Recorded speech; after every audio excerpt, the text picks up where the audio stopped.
एक कथानक पिछले 2 दिनों से हमारे आपके बीच में प्रवाहमान है।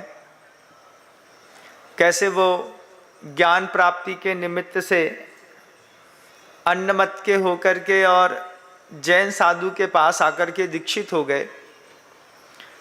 गुरुदेव ने उसको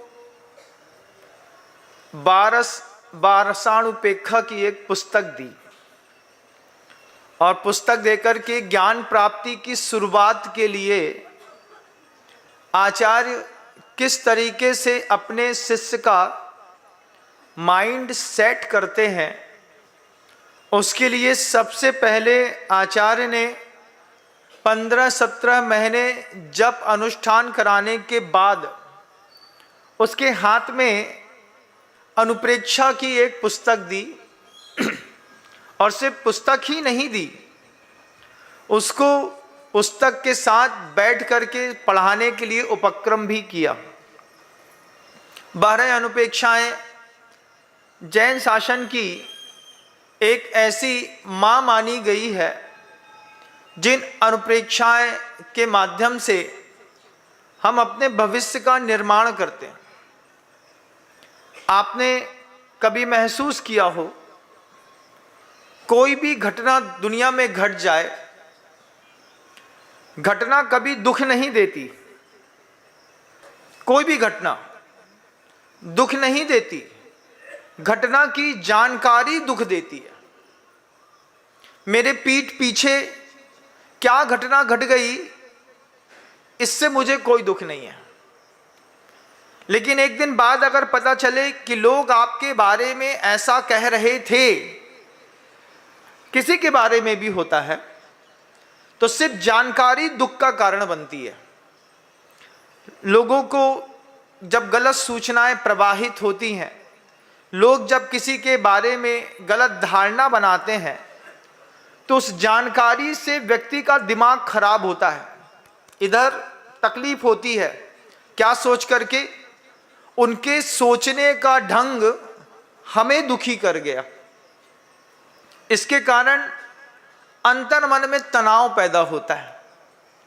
उस तनाव से कौन मुक्त करेगा? उस मंत्री जो मुनि बन चुके हैं, उसके अंदर एक माइंड सेट है। क्या माइंड सेट है? कि मुझे यहां से ज्ञान प्राप्त करके वापस अपने राज्य संभालना है। उसको वापस माइंड सेट है कि मुझे मेरी पत्नी के पास जाना है। अब पहले से आपका कोई प्री माइंड सेट हो, तो माइंड सेट होने पर वह निर्मल ज्ञान उपलब्ध नहीं होते। उस निर्मल ज्ञान की उपलब्धता के लिए आचार्य कहते हैं, आर्द्र ध्यान और रौद्र ध्यान से जीव को मुक्त होना होता है। कोई भी निर्मल ज्ञान प्राप्त करना हो, उसके लिए सबसे पहले रौद्र ध्यान से मुक्त होना होता है, और आदमी को रौद्र ध्यान में सुख मिलता है। जितने भी रौद्र ध्यान होते हैं वे संसार में सुख का निमित्त होते हैं। अब आचार्य महाराज देख रहे थे कि ये लेने तो ज्ञान आया है, लेकिन इसका माइंड पहले से सेट है, पहले से ये किसी चीज के प्रति पूर्वाग्रह ग्रस्त है, धारणा बना रहा है, और उसकी जानकारी से उसको फिर तकलीफ बढ़ती चली जाएगी। जब आप कहीं भी साधना के मार्ग में आगे आते हैं, साधना करते हुए आपको एक लंबा समय गुजर जाता है। गुजरने के बाद भी जब आपको यथेष्ट की प्राप्ति नहीं होती है, तो आपको ऐसा लगता है कि मार्ग बेकार है, यहां से कुछ निकल नहीं रहा है। जबकि आचार्य कहते हैं, तुम्हारा जो माइंड सेट है, इस सेटअप माइंड को उठाओ। आदमी माइंड सेट करके सोशल आइसोलेट हो जाता है। कई लोग सोशल विड्रॉल हो जाते हैं, अंग्रेजी के शब्द हैं, लेकिन कई बार लगता है कि कहीं जरूरी भी हो जाते हैं। सोशल विड्रॉल करने का मतलब अपने आप को समाज से खींच लेना, या फिर आइसोलेशन में चले जाना, किसी से बात नहीं करना, मिलना नहीं, जुलना नहीं, कुछ बोलना नहीं। ये सारी की सारी चीज़ें जब आदमी का पहले से दिमाग कहीं पर स्थिर या सेट होता है, तो फिर वो अपनी पूर्वाग्रह से ग्रस्त होने के कारण यथार्थ को समझ नहीं पाता। उस तकलीफ से निकालती है अनुप्रेक्षा। अनुप्रेक्षा जैन शासन की वे 12 भावनाएं हैं। आप उसको भावना कह सकते हैं, आप उसको चिंतन शैली कह सकते हैं, आप उसको अनुप्रेक्षा कह सकते हैं। 3 शब्द आचार्यों ने दिए हैं। आचार्य चाहते थे ये जो मंत्री मुनि बनकर के सामने बैठ गए हैं, बाहर की क्रियाओं में तो निश्चित रूप से वे शुद्ध और निर्मल हैं, लेकिन जिस उद्देश्य को लेकर के आए हैं उसकी प्राप्ति के लिए सबसे पहले इनको रौद्र ध्यान से मुक्त करना पड़ेगा।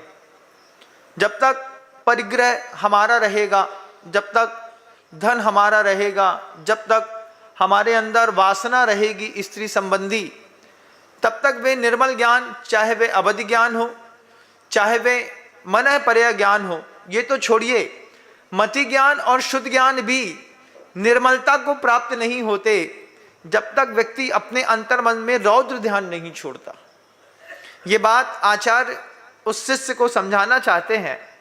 अनुप्रेक्षा की एक पुस्तक दी है, दे करके पहली अनुप्रेक्षा अनित्य अनुप्रेक्षा चिंतन के लिए आचार्य उसको विकल्प दे रहे हैं। संसार में आप अपने आप को नित्य मानते हैं। जब बगल वाला मर रहा होता है तो उसको देख करके कभी ऐसा भाव आता है कि हम भी मरेंगे? कभी आता है? नहीं आता है।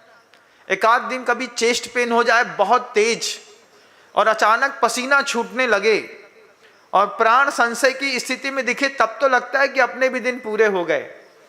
लेकिन जैसे उस पीरियड से बाहर निकलते हैं फिर अपने आप को फुल फ्लैश मानते हैं। दुनिया में सब मरेंगे महाराज, हम क्यों मरेंगे? हम नित्य हैं, बाकी संसार अनित्य है। तो वहां पर आचार्य उसके दिमाग में ये बात फीड करना चाहते हैं, डालना चाहते हैं कि संसार में कुछ भी चीज नित्य नहीं है। न वो तुम्हारी पत्नी नित्य है जिसके लिए तुम वापस लौटना चाहते हो, न वो तुम्हारा राज दरबार नित्य है जिसको सोचते हो कि तुम जाओगे तो वो बना रहेगा। एक बार कोई किसी स्थान को छोड़कर के आगे निकलता है, उस स्थान को एक बार कोई दूसरा भर लेता है तो फिर उसकी जरूरत खत्म हो जाती है। गुरुजी हम सबसे कहते थे एक उम्र के बाद आप अपने उस मकान में लौट नहीं सकते। एक उम्र के बाद आप अपने मकान में लौट नहीं सकते। छोड़ते वक्त जिस भाव के साथ आपने छोड़ा था, अब आप उस भाव के साथ उस मकान में लौट नहीं सकते। कभी महसूस करिएगा इन शब्दों को। गुरुजी के शब्द हैं, हम लोगों के लिए जीवन का प्राण है वो। तो एक उम्र गुजरने के बाद जिस भाव के साथ जब मैंने अपना गृह निवास छोड़ा, आज कोई बोले कि वहीं पे लौट जाओ तो आज आप वहां पर लौट नहीं सकते उसी भाव के साथ कि ये हमारे ही परिवार के लोग हैं, हमारी माँ है, हमारे पिता हैं, हमारे पुत्र हैं, हमारा भाई है, हमारी पत्नी, हमारे रिश्तेदार हैं।